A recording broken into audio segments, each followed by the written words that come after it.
kajian kitab hadis Riyadhus Shalihin yang dulu baru pertama kali kajian kita itu hadis yang pertama mengenai niat.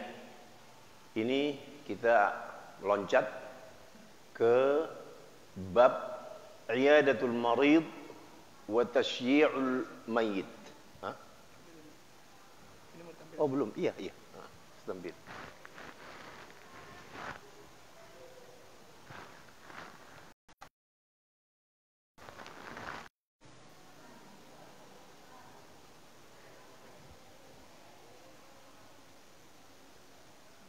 Hadis yang pertama dari bab ini, jadi judul babnya bukan hanya ajaran ibadah saja, tetapi ajaran sosialnya sangat tinggi.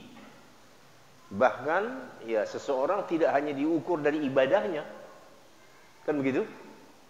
Efek dari ibadah itu, implementasi dari ibadah itu rasa sosialnya tinggi. Begitulah Islam mendidik seorang manusia. Jadi jangan hanya sekedar ibadah bagus, sungguh-sungguh, tetapi secara sosial tidak ada peduli sama sekali. Orang sakit, orang mati, gak peduli. Ya. Nah ini hadis ini nanti insya Allah bagaimana kita melihat Rasulullah SAW memerintahkan sahabatnya, otomatis adalah perintah untuk semua kaum muslimin. Anil Bara' ibn Azib radhiyallahu anhu qala amarna Rasulullah sallallahu alaihi wasallam. Kami diperintah. Wah, tidak tanggung-tanggung bahasanya kan? Kami diperintah oleh Rasulullah bi'iyadatil maridi wattiba'il janazati wa tashmitil 'atis wa ibraril muqsim wa nasril mazlum wa ijabatid da'i wa ifsya'is salam. Muttafaqun alaih. Kami diperintah oleh Rasulullah untuk membesuk atau melihat orang yang sakit. Nah ini yang pertama dulu Pak ya. Orang sakit jangan sekedar ya si fulan sakit. Betul. Yang pertama begitu sampai beritanya syafahullah. Ya. Atau doa yang panjang bagaimana? Yang pernah kita ya barangkali sering kita lihat di WA ya. Allahumma rabbana, doakan dia. Doakan orang yang sakit itu. Tapi di sini perintahnya besuk. Nah, gitu ya. Disuruh datang. Ya, artinya selama kita masih bisa datang, datang. Tapi kalau sudah tidak bisa juga datang, ya sebutlah sekarang. Ya, tapi sekarang kan sudah mulai longgar ya. Kalau kemarin-kemarin itu Bapak tahu kan? Ya, mau orang juga ragu membesuk orang yang sakit. Entah dia yang kena atau yang begitulah rasa was-was. Ini ajaran waktu normal ini. Kita disuruh oleh Rasulullah membesuk orang sakit, datangi orang sakit itu. Sebenarnya yang paling ringkas cari pahala membesuk orang sakit tahu nggak Bapak? Hah? Tahu nggak caranya? Mampir di rumah sakit. Itu kontan, langsung dapat pahalanya. Langsung ke resepsionis. Assalamualaikum, waalaikumsalam. Mau besuk siapa Pak? Siapa saja. Karena niat cari pahala kan? Niat cari pahala. Nah, ICU di mana Pak? Oh di sini Pak, terus langsung kiri datang ke situ. Doain mereka. Atau siapa yang bisa disapa? Assalamualaikum. Bagaimana Pak sakitnya? Semoga Allah mengangkat penyakit Bapak. Wah. Itu adalah ajaran Nabi kita sallallahu alaihi wasallam. Apalagi kalau sempat yang sakit ini yang kita kenal. Padahal di sini umum saja kan? Umum, kenal nggak kenal, tahu sakit, datangin. Begitu. Nah, faedah dari membesuk orang sakit ini sangat hebat. Baik untuk kita, juga untuk siapa? Orang yang sakit. Semua yakin kita, Pak, ya. Dan ini jadi pengetahuan umum. Orang sakit dibesuk itu membangkitkan apa? Semangat untuk sehat dari orang sakit. Bisa-bisa habis dibesuk, ya udah, dia sudah sehat. Dan ini saya kira pengalaman kita masing-masing pasti ada ini. Ya. Ada teman kita ya 2 hari tidak datang ke masjid, ya entah kena flu berat atau apa, datangi. Ya. Nah, ini dalam kondisi normal, Pak, ya, bukan Omikron, bukan. Dalam kondisi normal. Datangi, sangat berfaedah untuk yang sakit. Makanya Rasulullah memerintahkan. Rasul memerintahkan. Ya. Amarona, kami diperintah. Lihat bahasanya. Kami diperintah untuk membesuk orang yang sakit. Karena bagi orang yang sakit itu ada semangat baru. Begitu didatangi dia, berapa orang? 5, 4, 6 orang. Oh, Bapak, assalamualaikum. Waalaikumsalam. Oh, Bapak datang ya. Lupa dia sakitnya. Lupa dia penyakitnya. Nah, coba dia hikmahnya. Ya.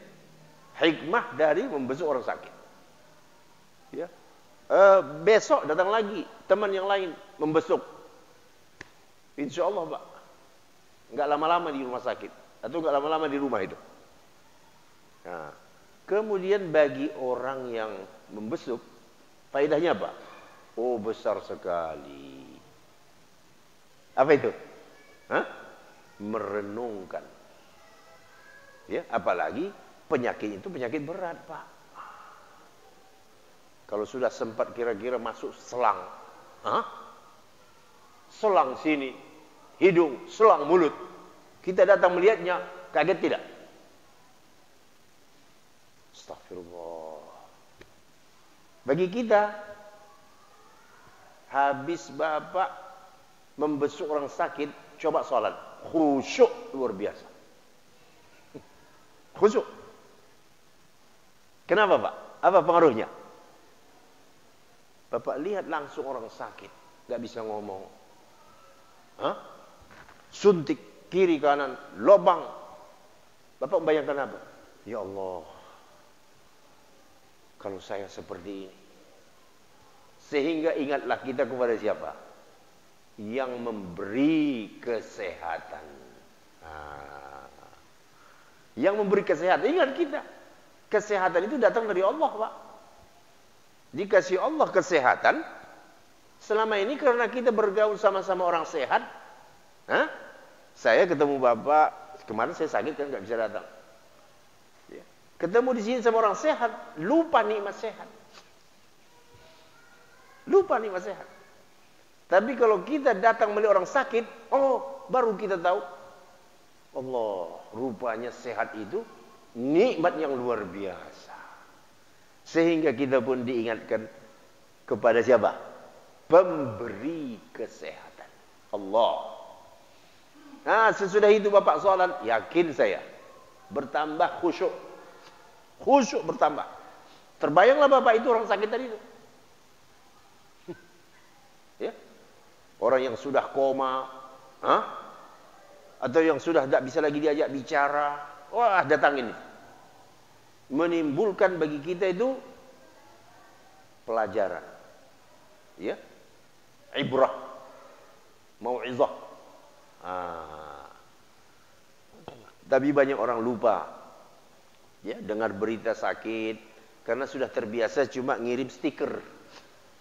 Ini kadang-kadang ya, ngirim stiker. Tolong doa suami saya, ayah saya sakit, langsung dicek, langsung kirim stiker. Bukan dia yang nulis. Bukan tulis, langsung sudah jadi. Langsung, dia pun gak sempat baca tuh. Betul kan?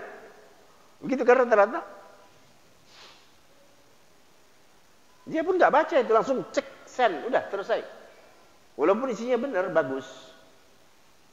Ya, kalaupun kita mengirim umpamanya ya apa namanya komentar, doa, ya lebih bagus ketik sendiri, Pak. Ya. Karena kalau kita ketik sendiri dari dalam hati kan, ya. Ya Allah, sembuhkanlah saudara kami, Pak Muhammad. Ya, semoga Allah mengangkat penyakit Bapak, kembali sehat, kembali kita bertemu di masjid, dan seterusnya. Itu dari dalam hati. Tapi kalau ngirim stiker ini, hampir rata-rata dia sendiri gak baca itu apa yang dikirimnya itu. Nah, jadi bagi orang yang membesuk, manfaatnya besar, mengingatkan nikmat sehat. Sekali lagi, kalau kita sehat, tidak terasa nikmat sehat ini. Ya, Bapak melihat orang yang puntung kakinya, Bapak terasa nikmat punya kaki, betul tak? Nah, kalau dipikir-pikir, Pak, yang paling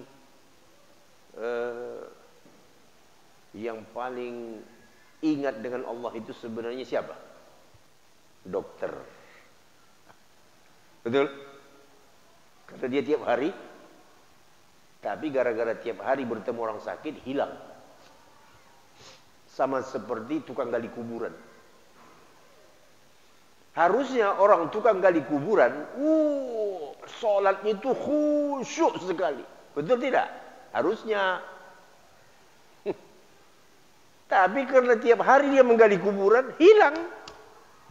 Rasa takut dengan mati itu jadi hilang. Nah, dokter pun begitu. Harusnya yang paling ingat sama Allah itu dokter. Karena dia tahu, dia tiap hari bertemu dengan orang yang mengeluh, menderita, sakit. Sementara dia dikasih Allah kesehatan. Tapi karena ini tiap hari, berapa pasiennya, bahkan sampai tengah malam lagi, beberapa dokter sampai tengah malam pasiennya. Tidak terasa lagi. Nah, sama Pak dengan pedagang di sebelah Masjidil Haram. Itu yang punya toko dekat-dekat Masjidil Haram. Panggilan azan terasa bagi dia? Tidak terasa lagi. Ini berbahaya loh. Beda dengan kita yang datang dari jauh ke Masjidil Haram. Setengah jam lagi waktu azan, kita bagaimana? Sudah datang berangkat ke masjid, setengah jam lagi. Dia bagaimana? Kalau tidak datang, kalau tidak ada askar lewat-lewat, mungkin nggak tutup dia. Ini bahaya ini ya.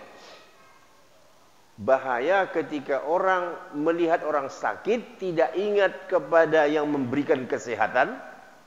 Ketika orang melihat jenazah tidak takut dengan kematian, ini berbahaya. Berarti ada masalah dalam hatimu. Ada masalah dengan hatimu. Padahal itulah sebenarnya yang momen yang paling membuat kita ingat kepada siapa? Allahu Azza wa Jalla. Makanya disuruh tadi itu, lihat orang sakit. Insya Allah habis kau lihat orang sakit, salat, khusyuk sekali. Ya, karena pada saat itu kau melihat langsung orang menderita dengan berbagai macam cuci darah. Bapak lihat orang cuci darah. Begitu masuk rumah sakit, muka itu seperti apa? Hitam. Betul kan? Hitam muka itu. Tak bertenaga. Ya Allah, bagaimana? Na'udzubillah kalau sekiranya aku seperti itu. 2 kali sepekan, Pak. Biar ada duit, mau Bapak? Ditawarin, cuci darah terus 2 kali sepekan? Tidak mau kita. Nah, jadi kami diperintah oleh Rasulullah untuk membesuk orang sakit. Wattiba'ul janazah. Tadi ini sudah kita singgung sedikit ya. Mengiringkan jenazah, bukan sekedar membalas inna lillahi wa inna ilaihi raji'un. Langsung kirim juga apa? Stiker. Allahumma ighfir lahu warhamhu. Kadang-kadang salah. Yang mati laki-laki dikirim Allahumma ighfir laha warhamha. Yang meninggal perempuan dikirim Allahumma ighfir lahu warhamhu. Karena tinggal kirim. Ya. Disuruh mengiringin antar dia ke pemakaman itu. Beda enggak faedahnya? Dengan sekadar mengirim innalillahi raji'un, dengan bapak datang melihat si mayatnya, bahkan sampai mengantar dia ke pemakaman, beda enggak? Oh, hasilnya beda, jauh. Baik secara pahala, walaupun begitu juga secara efek psikologi. Pengaruh psikologi. Lihat, ya Allah, begini ya jenazah. Terbujurlah di hadapan kita manusia kaku, tidak bisa lagi bergerak. Disolatkan. Apalagi kalau kita mensolatkan jenazah, Pak. Pada waktu Bapak mensolatkan jenazah, teringat hari itu Bapak mensolatkan dia, entah kapan, besok lusa, Bapak menggantikan dia di situ. Betul? Terbujur. Masya Allah. Disuruh. Jadi terhadap jenazah ini kita disuruh mulai dari melayat. Ya. Datang, lihat. Nah, kemudian apa lagi? Mensolatkan. Kemudian apa lagi? Mengantarkan ke pemakaman. Nah, nanti ini khusus ada babnya, bab jenazah. Jadi saya tidak terlalu panjang-panjang ini. Nanti itu detail tentang jenazah ini ya. Nah, ini umum saja dahulu. Kita disuruh oleh Rasulullah SAW mengiringi jenazah. Bagi kita manfaatnya luar biasa. Ya, bagi kita luar biasa manfaatnya. Mengambil pelajaran dari kematian jenazah. Ketika Bapak melihat jenazah itu begitu ya, teringatlah waktu Bapak bersama dia. Entah, kalau katakan saja satu jamaah masjid, waduh, baru sepekan lalu sebelum dia sakit, sholat di sebelah saya, baru kami ngobrol lagi, sekarang sudah jadi jenazah. Apalagi waktu kemarin-kemarin itu masa Covid itu Pak ya. Betul-betul apa namanya? Merubah keadaan dalam tempo yang singkat, betul enggak? Baru sepekan, baru 3 hari, ngomong sehat, masuk rumah sakit, ya, 4 hari rumah sakit, dapatlah berita innalillahi wa inna ilaihi raji'un, tak bisa pula disolatkan. Dari rumah sakit langsung ke mana? Ya, jadi mengiringi jenazah. Wa tashmitil 'atis. Apa tashmit? Akim. Yang pertama, orang yang bersin apa? Memuji Allah. Alhamdulillahi rabbil alamin. Tapi kalau sekarang atau apalagi kemarin-kemarin itu Pak ya, kalau sempat ada orang bersin kabur semua. Kabur orang di sebelah. Di dalam masjid ada jemaah yang bersin, mata orang melihatin dia. Ini ya keterlaluan mah ini ya. Ya, kecurigaan yang berlebihan. Ya biasa aja lah. Ya. Belum pasti juga dia ya menderita atau menularkan. Jadi ini dalam kondisi normal, wa tasmitul 'atis, mendoakan orang yang bersin. Begitu dia bersin, Bapak dengar, Bapak mengatakan kepada orang yang bersin itu apa? Yarhamukallah. Masya Allah, hebatnya ya. Hebatnya apa? Kasih sayang sesama muslim. Ini hanya muslim aja ini Pak. Yang bersin itu muslim, Bapak mendoakan dia, yarhamukallah. Baru dijawabnya lagi apa? Yahdikumullahu wa yuslihu balakum. Sambut menyambut doa. Mulai dari orang yang bersin bilang alhamdulillah, kemudian yang dengar mengatakan yarhamukallah, yang bersin kemudian menyebut apa? Ayo kita baca yang ketiga ini mungkin banyak enggak hafal. Yahdikumullah. Sekali lagi, yahdikumullah wa yuslihu balakum. Yahdikumullah wa yuslihu balakum. Doanya itu bagus-bagus semua itu. Ya. Doa dari yang mendengar, yarhamukallah, semoga Allah mengasihani kamu.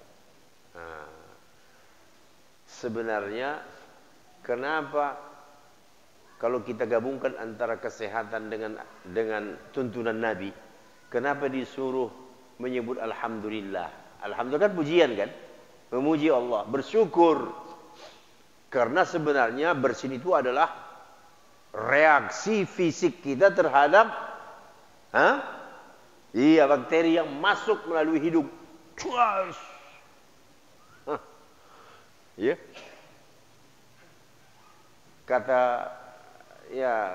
Kata beberapa sumber, kecepatan tekanan bersin itu berapa, Pak? Berapa? Pernah dengar ini? 140 kilo per jam. Ibarat mobil 140 km per jam, itulah kecepatan tekanan apa itu? Bersin kita itu. Coba, nikmat tidak dari Allah. Cuas. Ya. Keluarlah itu apa? Penyakit. Makanya orang yang bersin menyebut alhamdulillah. Orang yang mendengar yarhamukallah. Ya. Semoga Allah mengasihanimu. Dijawab lagi sama dia sebagai ucapan terima kasih karena sudah mendoakan yahdikumullahu wa yuslihu balakum.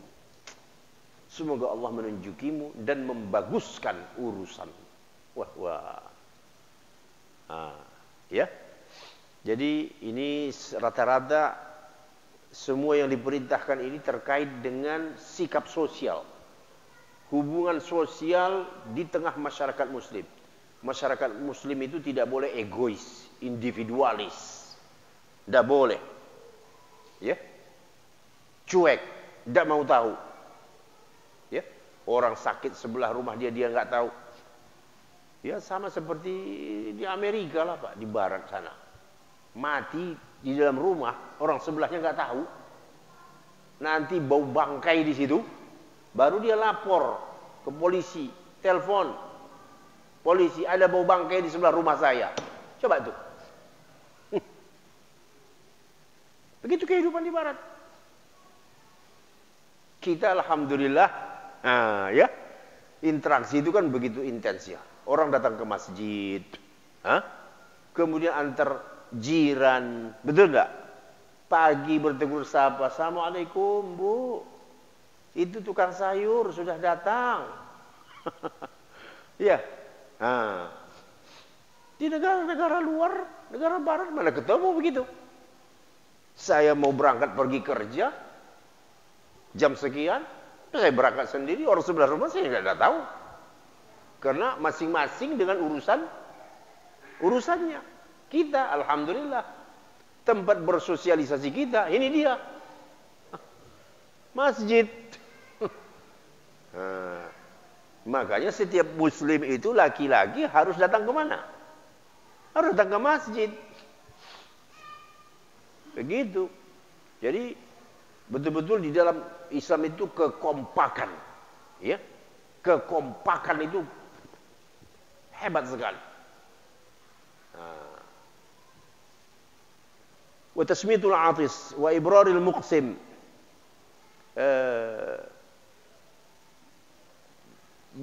Di situ apa dia terjemahkan Pak kalau dalam bahasa Indonesianya? Ketemu Bapak tadi ini hadisnya? Ketemu? Di situ apa dia? Ini terkait dengan orang yang bersumpah.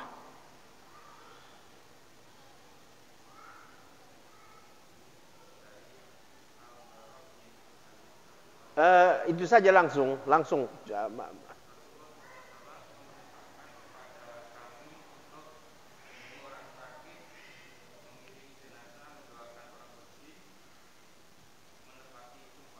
Menepati sumpah. Menepati sumpah. Kemudian wa nasril mazlum, menolong orang yang terzolimi. Zaman sekarang agak susah ini, Pak. Ya, orang yang terzolimi wajib ditolong. Bapak sudah terasa sulitnya untuk mempraktekkan ini zaman sekarang. Sulit kan? Ada orang terzolimi, kita tahu terzolimi. Ya, dia dibunuh tak jelas alasannya apa. Ya, dia ditangkap tak jelas apa alasannya. Padahal Rasulullah mengatakan apa? Wajib ditolong, wajib dibela. Ya. Seseorang tidak boleh dihukum tanpa jelas apanya? Kesalahannya. Harus dibuktikan kesalahan itu. Buktikan. Baru boleh dihukum. Tanpa bukti nggak boleh. Jadi kalau ada orang yang terzolimi, wajib ditolong. Di zaman ini susah, Pak. Ya. Saudaranya pun nggak bisa membantu. Ya. Aslinya perintah Rasul apa? Menolong orang yang terzolimi. Kalau kita lihat atau kita tahu ada orang yang terzolimi, kita tidak boleh diam. Aslinya begitu. Tidak boleh diam. Karena mendiamkan itu adalah perbuatan maksiat. Nanti kamu akan dimintai pertanggungjawaban di sisi Allah. Kenapa kamu diam saja ketika kamu tahu ada saudaramu disakiti, dizalimi, diperlakukan secara tidak adil?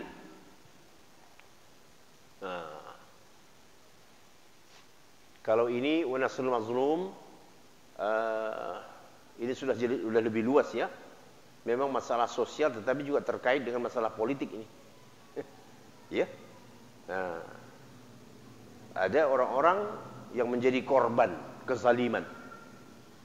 Di dalam Islam berdasarkan petunjuk Nabi itu tidak boleh didiamkan, tidak boleh dibiarin. Dia harus dibela, dia harus ditolong.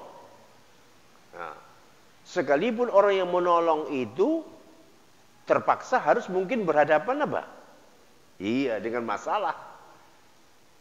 Dia ikut juga sebagai tertuduh karena membela, betul tidak? Tetapi ajarannya begitu, harus dibela.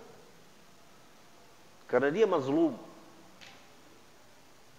Kemudian wa ijabatud da'i, mengabulkan undangan. Artinya ada orang yang mengundang kita, ya undangannya umum saja, undangan apa saja. Wabil khusus undangannya ada walimah, ya. Jadi dia punya hajat menikahkan, lalu diundangnya lah kita, itu wajib, Pak. Mengundang orang sunnah, tapi mendatangi undangan wajib. Ya. Bapak tidak wajib mengundang siapa-siapa, sunnah. Tetapi ketika Bapak menerima undangan, wajib Bapak datangi. Wa ijabatud da'i. Ini juga masalah sosial kan. Jadi gitulah ajaran Islam, sunnah yang diajarkan oleh Rasulullah SAW, syariat yang dibawa oleh Nabi kita SAW, ajaran sosialnya itu sangat tinggi, luar biasa. Sampai-sampai ini kan sudah masuk ke tingkat etika ini ya, etika. Undangan orang jangan didiamin. Kalau kamu tidak bisa datang, kasih tahu dia. Saya menerima undangan Bapak tanggal sekian hari Sabtu. Kebetulan saya harus keluar kota, ada tugas atau ada acara yang sudah saya ya sudah saya terima sebelumnya sehingga tidak bisa. Ya syukur-syukur saya hanya bisa menitipkan amplop saja. Ya, nah, itu asalnya begitu. Tidak bisa datang, titip saja. Kalau ada yang mau dititip. Begitu. Jadi wa ijabatud da'i. Undangan apa saja, Pak? Ya selain undangan yang kita anggap di situ memang undangan maksiat. Undangan yang berbau syirik. Iya. Nah, kalau ada buat acara, mecah kendi segala macam,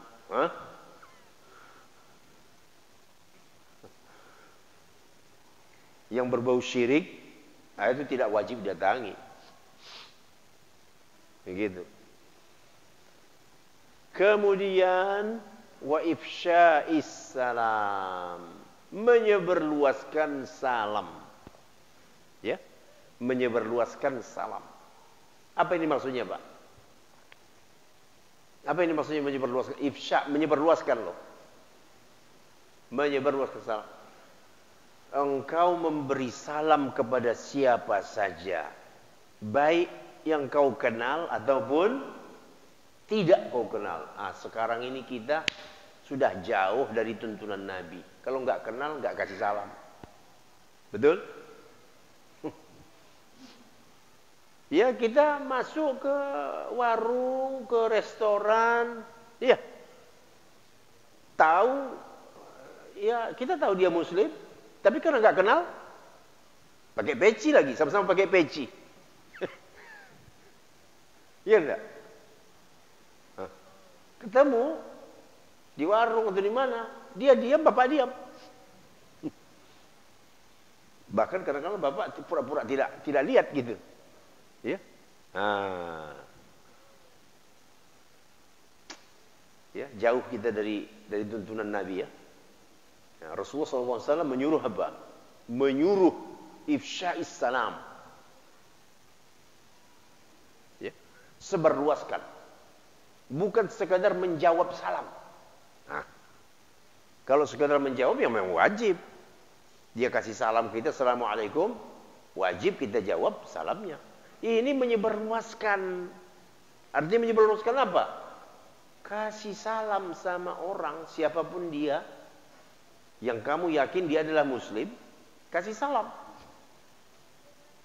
Ya, ya kita katakan saja mau naik mobil Grab, iya enggak? Bapak mau masuk ke Grab, ucap salam atau selamat sore? Ucap salam, assalamualaikum. Kecuali memang sudah ada feeling bahwa dia itu bukan Muslim. Waktu pesan tadi, pesan namanya, kelihatan namanya bukan nama orang Muslim, atau ragu kita, ya udah selamat sore. Karena nggak boleh mengucapkan salam, memulai mengucapkan salam tidak boleh kepada orang di luar Islam. Gimana jam? Sudah? Oh iya. Berapa menit lagi? Oh iya. Nah, jadi bukan sekadar menjawab salam. Lalu belakangan ini ada ya salam eksklusif. Kalau enggak jamaahnya enggak dikasih salam, Pak. Ya, bahkan kadang-kadang miris, Pak ya. Yang ini berjenggot, bertemu, buang muka. Ini lihat ke kiri, yang sana lihat ke kanan. Sama-sama berjenggot. Bahkan kenal lagi. Karena apa? Ya kata dia apa? Tidak semanhaj. Astagfirullah. Ini bid'ah baru ini. Tidak memberi salam kalau yang bukan jamaahnya. Ya. Tidak satu manhaj kata dia. Ini dari mana ini? Sunnah dari mana ini? Ini bukan sunnah, ini bid'ah. Semua Muslim kamu beri salam. Kau kenal, tidak kau kenal. Assalamualaikum.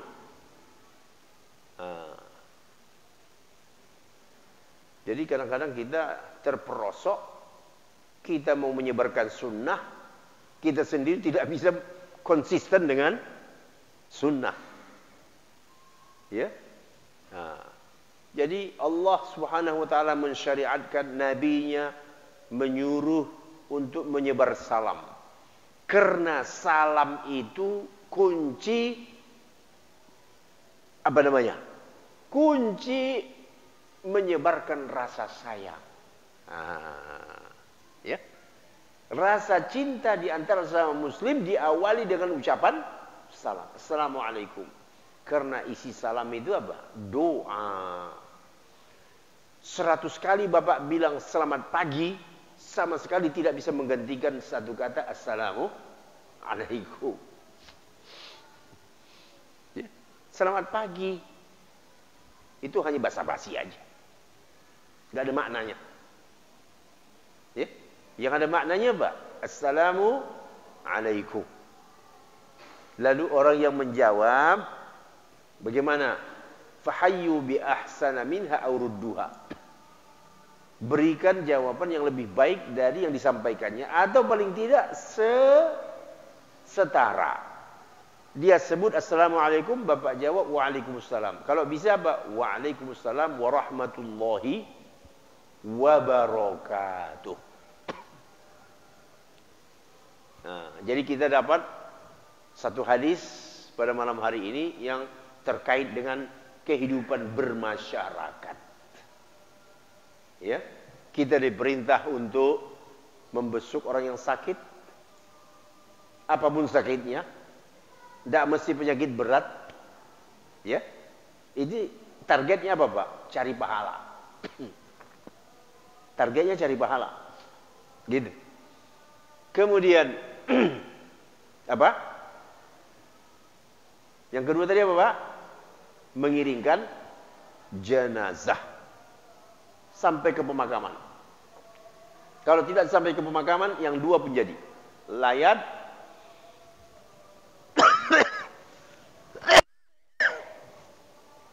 melayat sama mensolatkan. Yang ketiga, orang bersin. Kalau orang batuk nggak didoain. Yang ada bersin. Ya. Kemudian menepati janji, kemudian menolong orang yang dizalimi, kemudian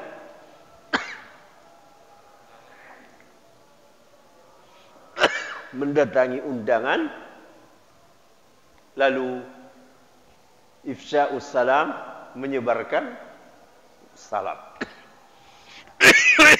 Azan dulu. Azan dulu. Pak, air hangat.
Allahumma rabb hadhihi Ati Muhammad.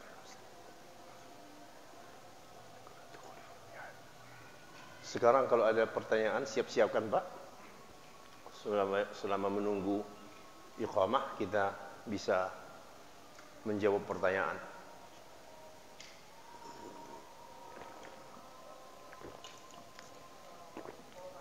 Ya.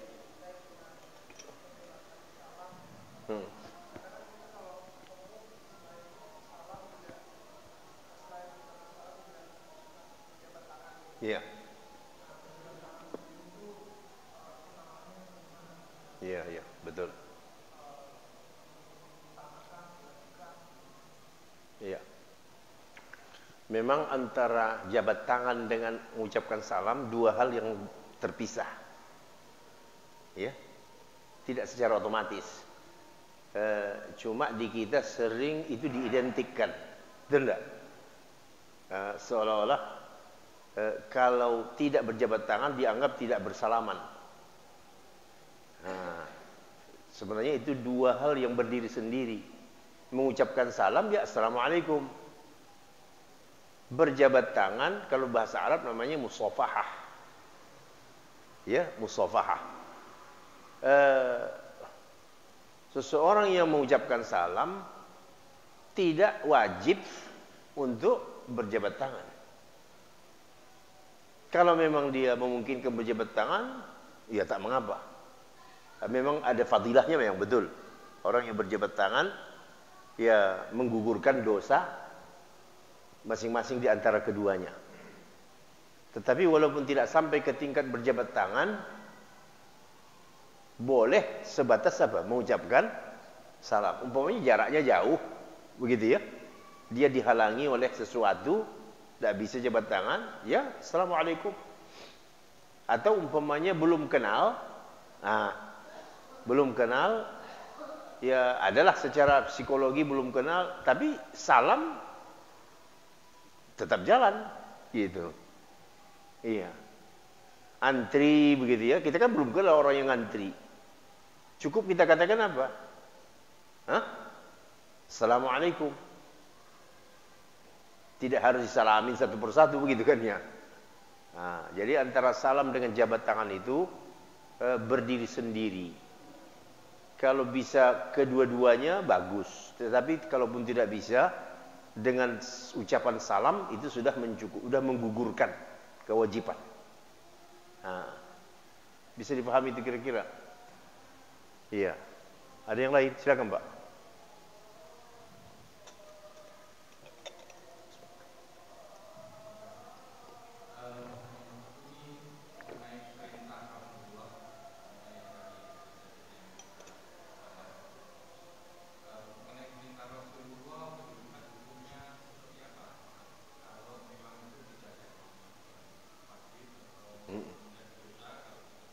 Iya.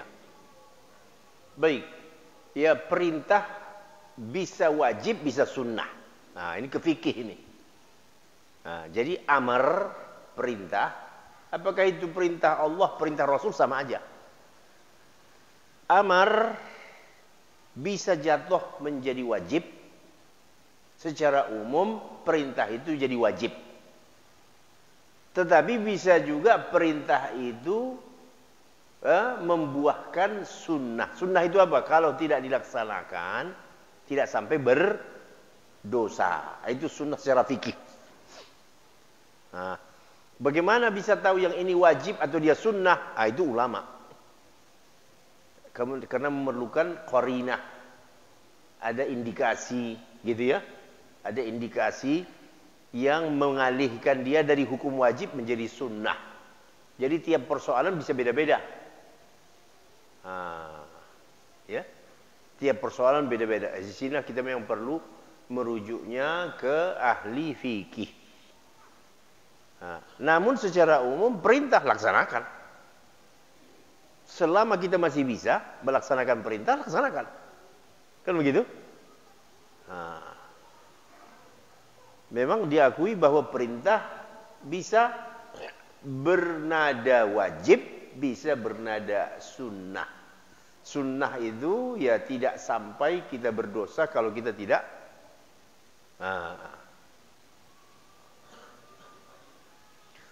Ada yang sifatnya fardu kifayah. Begitu ya. Wajib tapi wajib kifayah. Kalau ada satu orang yang mengerjakannya, itu sudah menggugurkan dosa yang lain. Tapi kalau kita laksanakan, pahalanya kita yang dapat. Orang yang nggak mengerjakan nggak dapat. Begitu. Nah. Ada yang lain kira-kira? Silakan, Pak.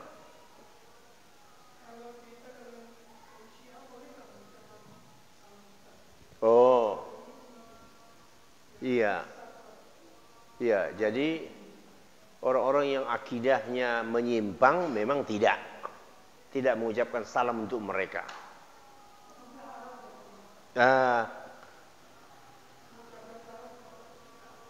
Iya, kalau sudah jelas disepakati kesesatannya, ya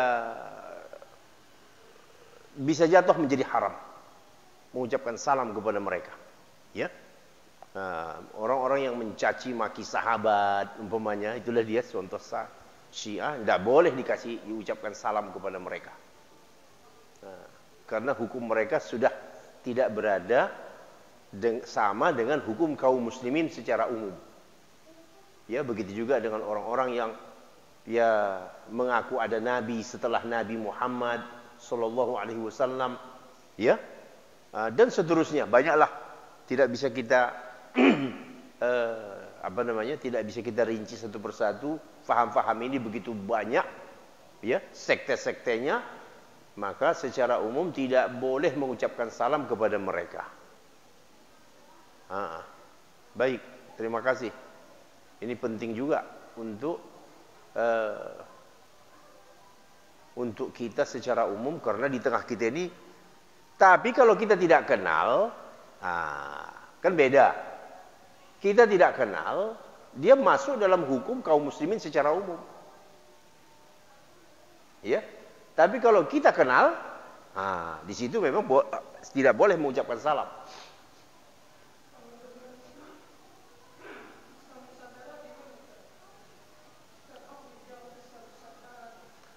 Saya hanya bisa mengatakan tak perlu mengucapkan salam kepada mereka itu. Ya, karena juga faham mereka sudah keluar dari faham kaum muslimin yang berpegang teguh kepada ya din yang benar. Ada yang lain? Tafadhol.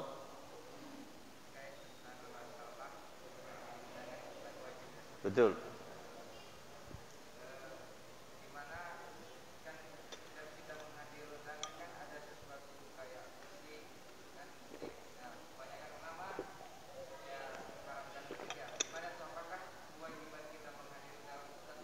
Gugur. Iya. Iya, ini akan menimbulkan menimbulkan polemik, betul. Iya. Hanya saja masalahnya kita tidak tahu apa acara di dalam sebelum hadir ke situ. Kan begitu ya. Kita ada undangan. Ya, kita kan tidak tahu apa acaranya. Baru nanti ketahuan setelah berada di situ. Secara umum kalau kita tidak tahu, kita masih kena dalam wajib menghadiri undangan, kan gitu. Mudah-mudahan kehadiran kita tidak dihitung Allah sebagai bentuk maksiat. Itu saja. Tapi paling tidak kita ya kalau sudah tahu begitu, ya istighfar di dalam, ya. Istighfar, dan kemudian jangan berlama-lama. Ya. Ya cukup ucapan selamat menggugurkan apa? menggugurkan kewajiban saja. Assalamualaikum, ya, ke yang punya hajatan, ya udah pulang. Ya, ini iya makan cari pojok-pojok gitu yang tidak kita bisa mendengar. Inilah salah satu fitnah di zaman kita. Kita disuruh wajib datang, tetapi tempat itu penuh dengan maksiat. Yang punya acara muslim, bahkan jamaah masjid lagi. Ya, jadi mungkin melalui pengajian ini ya kita mengetuk kesadaran kalau bapak-bapak siapapun di antara kita yang punya hajatan, janganlah mengundang hal-hal yang bisa membuat orang berdosa hadir dalam acara itu. Mendengar musik itu mendatangkan dosa. Nah, jadi orang berdosa gara-gara kita, kan gitu kan? Nah, yang nikah, Masya Allah, muslim, muslimah, istrinya berjilbab lagi. Hah? Tapi yang diundang di situ siapa? Grup band, penyanyi, ya, auratnya terbuka, suaranya melengking-lengking. Astagfirullah. Jadi ya ini untuk kita semua ini ya, bukan untuk satu dua orang, untuk kita semua. Jadi kalau kita punya hajat, dapat katakan sajalah ya besan waktu mengatur acara diingatkan, jangan ya mengundang artis ya grup musik sehingga membuat orang ikut berdosa ya, yang seharusnya anak menantu kita ini didoakan, kan begitu ya, supaya dapat keluarga yang soleh, tetapi justru disertai dengan acara-acara yang ya mengundang datangnya syaitan. Kira-kira menurut Bapak, kalau ada suara syaitan di situ, yang datang siapa? Malaikat atau syaitan? Yang datang syaitan. Walaupun orang sudah mengucapkan ya barakallahu lakuma wa baraka alaikuma wa jama'a bainakuma fi khair, tetapi di situ penyanyi dangdut dan segala macam, bagaimana malaikatnya? Nah, jadi inilah dakwah kita untuk semua kita. Ayo hidupkan kembali suasana Islami dalam ya walimah. Mungkin sampai di sini dahulu. Walaupun ada pertanyaan mungkin belum sempat terjawab. Aku qouli hadza wa astaghfirullah. Wassalamualaikum warahmatullahi wabarakatuh.